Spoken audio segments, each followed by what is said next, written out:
Përshëndetje të nderuar ndjekës të mi, përshëndetje të dashur miq, ja ku po takohemi sërish së bashku me mua Tirona Lilin në kanalin Monitor TV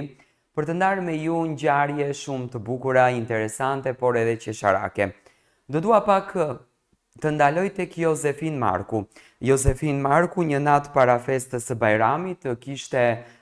koncertin e tij në SKP Club, por edhe koncerte të ndryshme. Admirues të muzikës së tij, fansat e Jozit kanë marrë pjesë në koncerte në të cilat Jozi ka qenë prezent. Mbrëmjet e Jozit nuk kanë qenë mbrëmje shumë të mëdha, përposa SK5, domethënë që kishte një fluks të njerëzve që kishin vajtur të dëgjonin Jozin dhe mënyra e Jozit, interpretimi i këngëve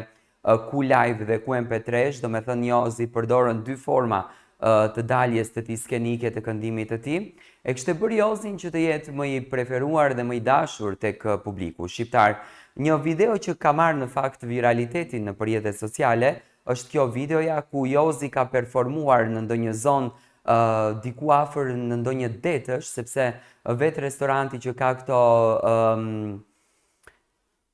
format e peshkimit e tjerë, do me thënë e bën që të kuptojmë që Jozi është në restorante verore duke performuar për të gjithë turistët edhe shqiptarët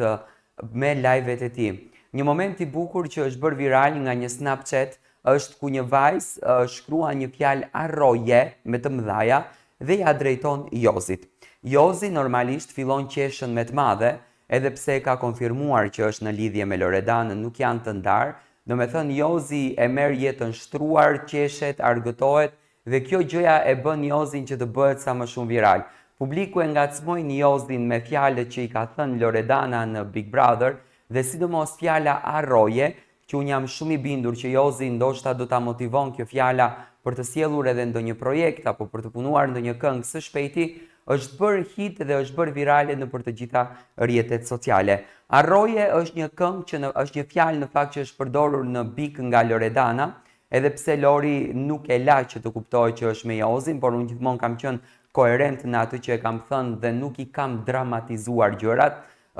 Lori ka thënë që unë kam bërë prishjen e martesës me burrin që kam patur dhe nuk jam ndarë me Jozin, do me thënë nuk ka folë gjë me Jozin, ka thënë thjesht që është lidhje e komplikuar, ashtu siç e ka thënë dhe Egli, por Jozi në emisionin e Gazit, në podcastin e Gazit, e ka konfirmuar që janë në një lidhje me Loredanën dhe marrëdhënia e tyre është në ditët më të bukura. Jozi të paktën në këto ditë ka patur koncerte pafund dhe ka shijuar pafund këtë